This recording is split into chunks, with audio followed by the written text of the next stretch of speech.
Assalamualaikum warahmatullahi wabarakatuh. Halo teman-teman dan ibu dosen semuanya. Selamat datang di video presentasi pembelajaran mata kuliah Estetika Humanisme. Sebelum kita masuk ke pelajaran materinya, perkenalkan nama saya Aryo Wirawan dengan NIM 250401010130. Saya adalah mahasiswa program studi PJJ Informatika Universitas Cyber Asia. Pada kesempatan kali ini saya akan menyampaikan terima kasih kepada ibu dosen pengajar kita, Ibu Syifa Fatimah Zaharoh Eshum Mhum yang telah membimbing kita selama mata kuliah ini. Nah, di video kali ini saya akan mengajak kalian semua untuk mengobrol santai dan mendalam tentang satu isu yang paling hangat dan relevan buat kita bahas buat masa depan kita, yaitu tentang industri 4.0 dan Society 5.0. Gimana sih cara kita menjaga etika dan empati keharmonisan di tengah gempuran dunia digital yang makin liar ini. Kalau kita perhatikan, perubahan teknologi sekarang jalannya bukan lagi santai lagi, tapi sudah kayak roket ya. Hampir tiap minggu ada saja inovasi baru yang muncul, kadang bikin kita takjub, tapi di sisi lain sering bikin kita mikir, ini kita yang memanfaatkan teknologi atau justru kita dikendalikan sama teknologi. Di sini kita bakal bedah bareng-bareng lewat kacamata estetika humanisme, biar kita dapat pandangan yang pas tanpa lama-lama lagi. Kita bahas mulai dari pembahasan yang slide yang pertama. Coba deh kalian bayangkan, lihat gaya hidup kita sehari-hari zaman sekarang, sadar nggak atau nggak kita tuh sebenarnya udah hidup di era di masa depan. Dulunya kita cuma bisa nonton di film-film sci-fi. Lihat saja gimana hampir semua sektor kehidupan kita udah saling terhubung secara cerdas. Bangun tidur, HP kita sudah otomatis ngasih rekomendasi konten. Terus kadang urusan kuliah, jalan-jalan, sudah naik ojol, berobat ke dokter, sampai bar jajanan sudah pakai kris. Semuanya digerakkan sama dikombinasikan raksasa antara big data, artificial intelligence, dan sistem robotik. Janjinya di awal teknologi itu memang kelihatan enak banget, yaitu bikin segala layanan hidup kita tuh lebih serba praktis, gampang, nyaman secara berkelanjutan. Tapi nih, di balik kemudahan itu, pernah nggak sih kita kepikiran satu pertanyaan etis yang menyentil gitu kepada kalian? Dengan segala kecanggihan ini, kita sebagai manusia makin bijak atau makin berempati ya? Atau jangan-jangan jiwa kemanusiaan kita malah makin dingin dan cuek kayak mesin? Nah, pertanyaan ini bakal kita jadikan benang merah dari obrolan hari seharian ini ya. Buat menjawab pertanyaan ini, tadi di sini kita pentingnya paham materi estetika humanisme. Konsep ini menggabungkan dua sudut pandangan filosofis yang keren banget loh. Pertama, dari perspektif humanisme. Humanisme itu mengajarkan kita buat tetap menjunjung tinggi harkat, martabat, potensi kebaikan dalam diri manusia. Humanisme itu ngegetok kesadaran kita. Ingat ya, teknologi itu cuma alat atau tools yang diciptakan buat melayani manusia, bukan sebaliknya manusia itu diperbudak atau disingkirkan sama mesin. Keduanya dari perspektif estetika tuh di sini bukan sekedar membahas video Instagram yang kelihatan rapi atau kadang-kadang estetik ya. Lebih luas dari itu, estetika itu adalah soal kepekaan, rasa empati atau keharmonisan kita dalam menjalani hidup di era digital. Estetika tuh wujudnya dari berupa gimana kita tetap mempunyai etik pada ketika komen di sosmed, saling menghargai, dan punya kedalaman berpikir atau mindfulness biar otak kita tuh gak gampang hanyut sama tren-tren instan.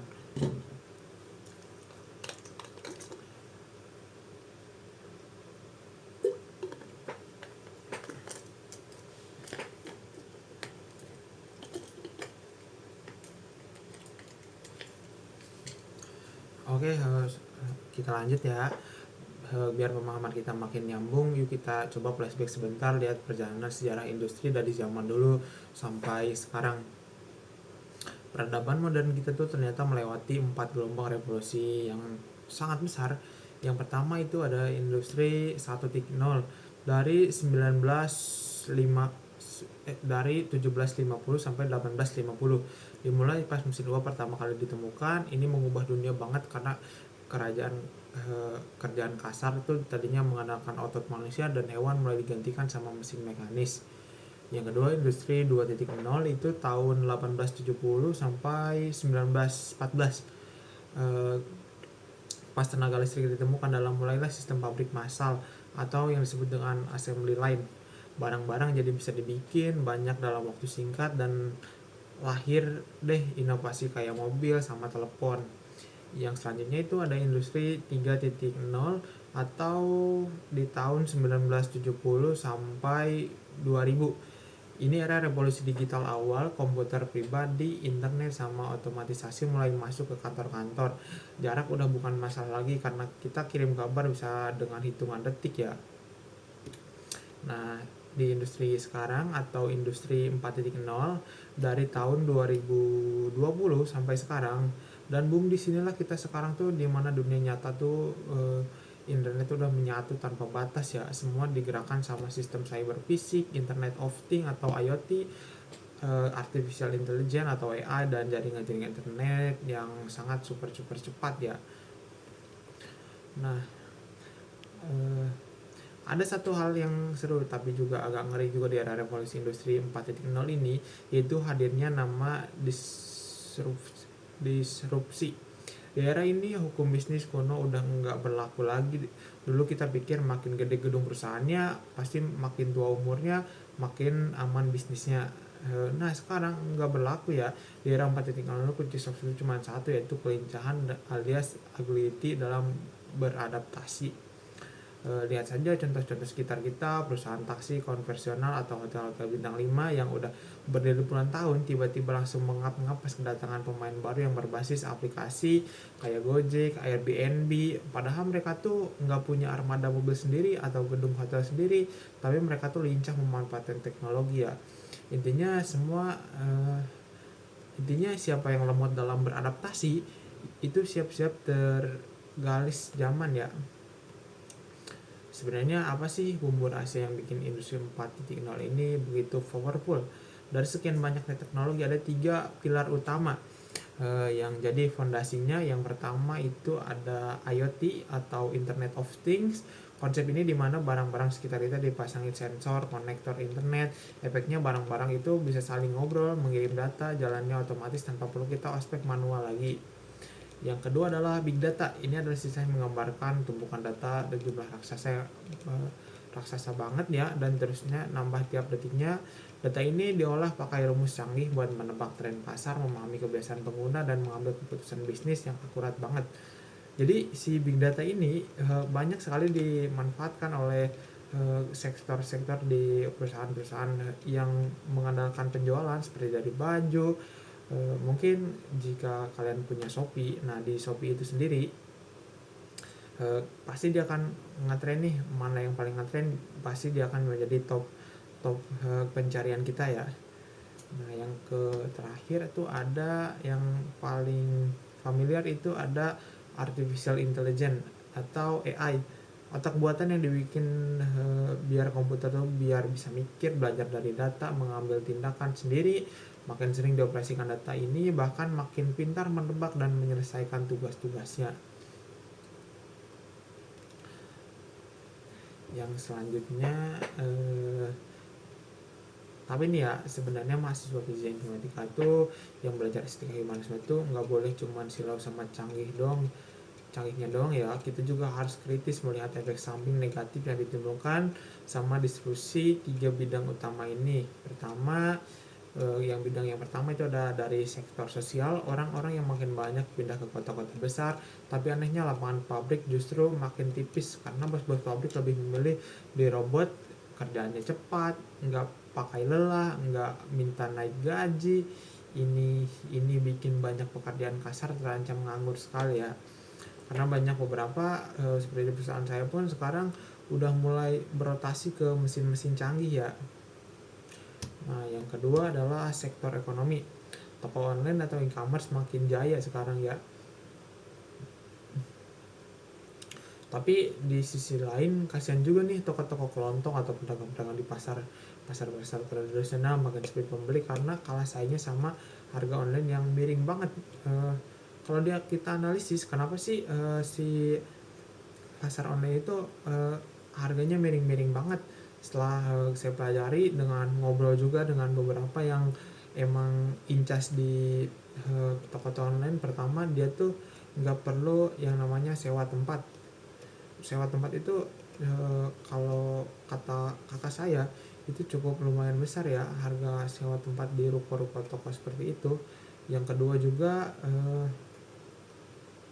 dari media pemasaran itu juga lebih cepat ya. Kalau di online kan kita di HP itu pasti langsung muncul algoritmanya, tapi kalau untuk di toko-toko itu cukup lumayan susah. Yang ketiga itu ada sektor politik. Jurang antara si kaya atau pemilik modal atau si miskin si buruh makin berjarak, ujung-ujungnya memicu rasa nggak adil nih, berpotensi menimbulkan gejolak protes sosial. Nah, karena melihat industri 4.0 ini kesannya dingin dan cuma mikirin mesin, di tahun 2019 lalu Jepang lewat Perdana Menterinya Shinzo Abe mencetuskan satu gagasan yang keren yang dinamai Society 5.0. Apa sih Society 5.0 itu? Gampangnya adalah masyarakat pintar yang berpusat pada manusia atau human centric society. Konsep ini lahir dari hasil evaluasi terhadap industri 4.0. Kalau di industri 4.0 manusia dipaksa mengikuti maunya mesin. Nah, di Society 5.0 ini kebalik ya, teknologi harus ditunduk atau melayani menyelesaikan masalah manusia. Tujuannya simple, biar keseimbangan antara kemajuan ekonomi sama kesejahteraan hidup kita sehari-hari itu digabung di dunia maya dan dunia nyata yang harmonis. Biar pikiran kita nggak bolak-balik antara industri 4.0 dan society 5.0. Coba deh kita bandingkan ya. Ini ada tabel yang pertama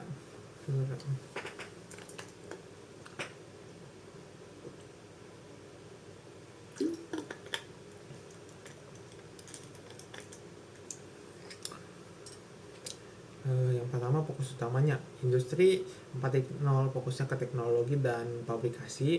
Kalau society 5.0 itu fokusnya ke manusia dan kesejahteraan sosial.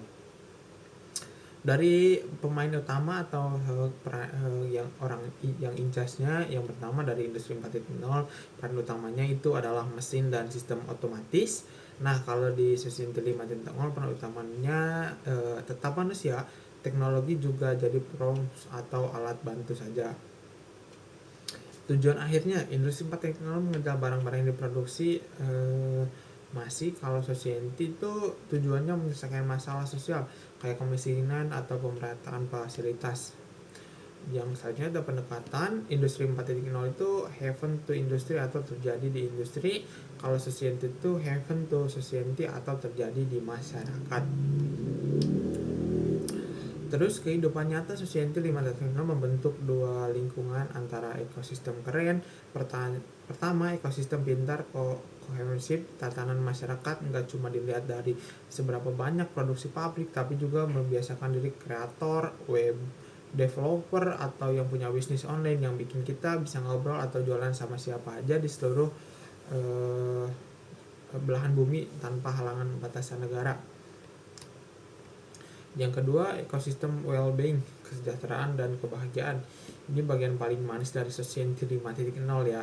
Semua inovasi teknologi dibuat untuk mengubah cara lama menjadi serba digital yang hemat waktu dan ongkos. Ujung-ujungnya cuma satu tujuannya, itu bikin hidup manusia lebih nyaman, seimbang, menambah rasa bahagia baik dari diri kita sendiri maupun dari orang sekitar kita. Nah, pertanyaan paling penting buat kita sebagai mahasiswa informatika nih, terutama bagaimana kita menghadapi era disrupsi ini. Kita nggak bisa nih belajar pakai gaya jadul yang cuma sekedar menghafal buku atau teks. Kata Joseph E. Aoun dari MIT,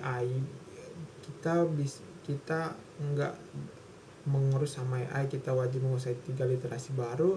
Yang pertama adalah literasi data, kemampuan pemahaman, membaca, menganalisis tumpukan big data. Yang selanjutnya adalah literasi teknologi, paham kerja mesin, aplikasi, coding, dan AI biar kita nggak gampang dibohongi sama teknologi. Yang ketiga itu ada literasi manusia, humanities. Ini literasi yang paling mahal, nggak paling mahal dan nggak bisa ditiru sama si AI. Nah, hal ini mengesahkan kita cara berkomunikasi, empati, dan kepemimpinan estetik karakter. Kalau kita menguasai ketiganya, kita bakal menjadi pembelajaran sepanjang hayat atau long life learner yang bisa diterjang perubahan zaman kayak apa saja. Menambah literasi tadi, ada 4 soft skill kunci yang wajib kita punya di era Society 5.0 ini.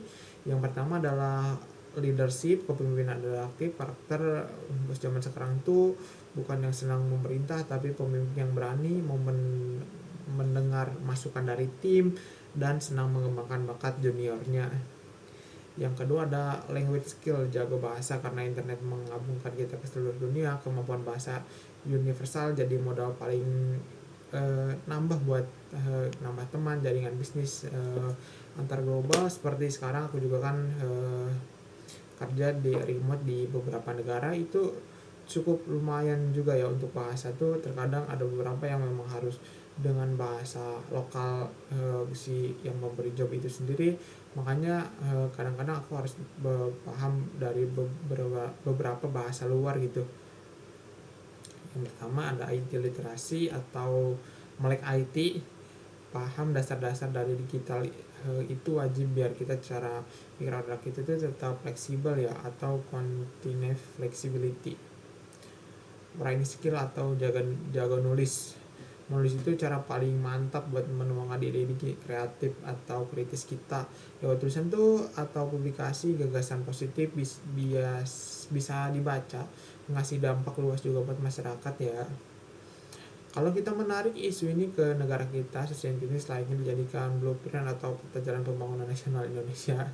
Pemerintah sama pelaku industri harus bergerak cepat. Pemerintah wajib bikin aturan yang melindungi para pekerja lokal biar nggak gampang kena PHK gara-gara digantikan oleh robot pabrik. Caranya gimana? Lewat program upskilling alias pelatihan ulang kemampuan kerja secara besar-besaran.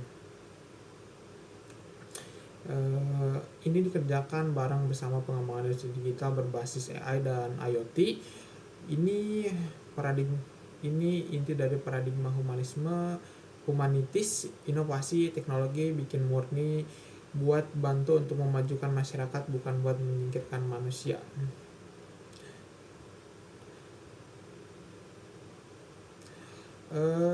Mungkin sebagai penutup dari obrolan panjang kita hari ini, yuk kita renungkan quotes ini. Aku dapat ya, masa depan tidak ditentukan oleh seberapa canggih teknologi yang kita ciptakan, tetapi oleh seberapa bijak kita menjaga nilai-nilai kemanusiaan.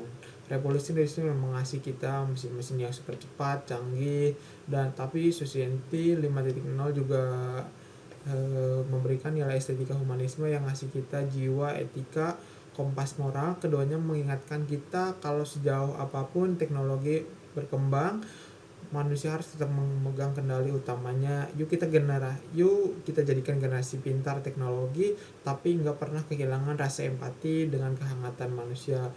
Semakin kita melek dengan teknologi, kita juga harus semakin pintar dalam teknologi ya.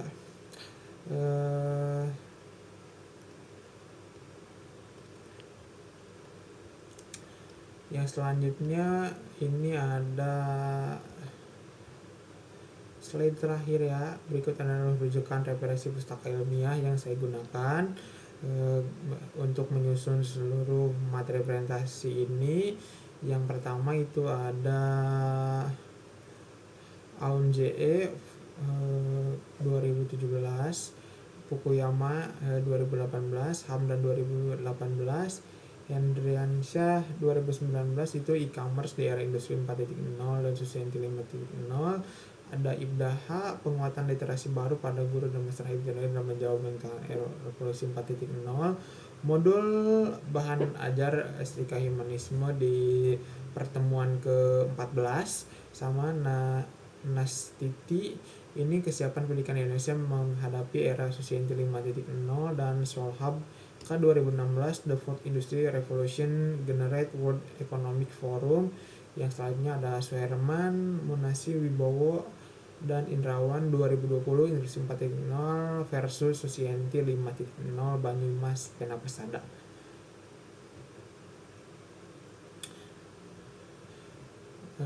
Mungkin sekian presentasi video dari saya. Saya mengucapkan terima kasih kepada ibu dosen dan semua rekan-rekan udah menyimak video ini dari awal sampai akhir. Semoga video ini bermanfaat, dan dari saya cukup sekian. Wassalamualaikum warahmatullahi wabarakatuh.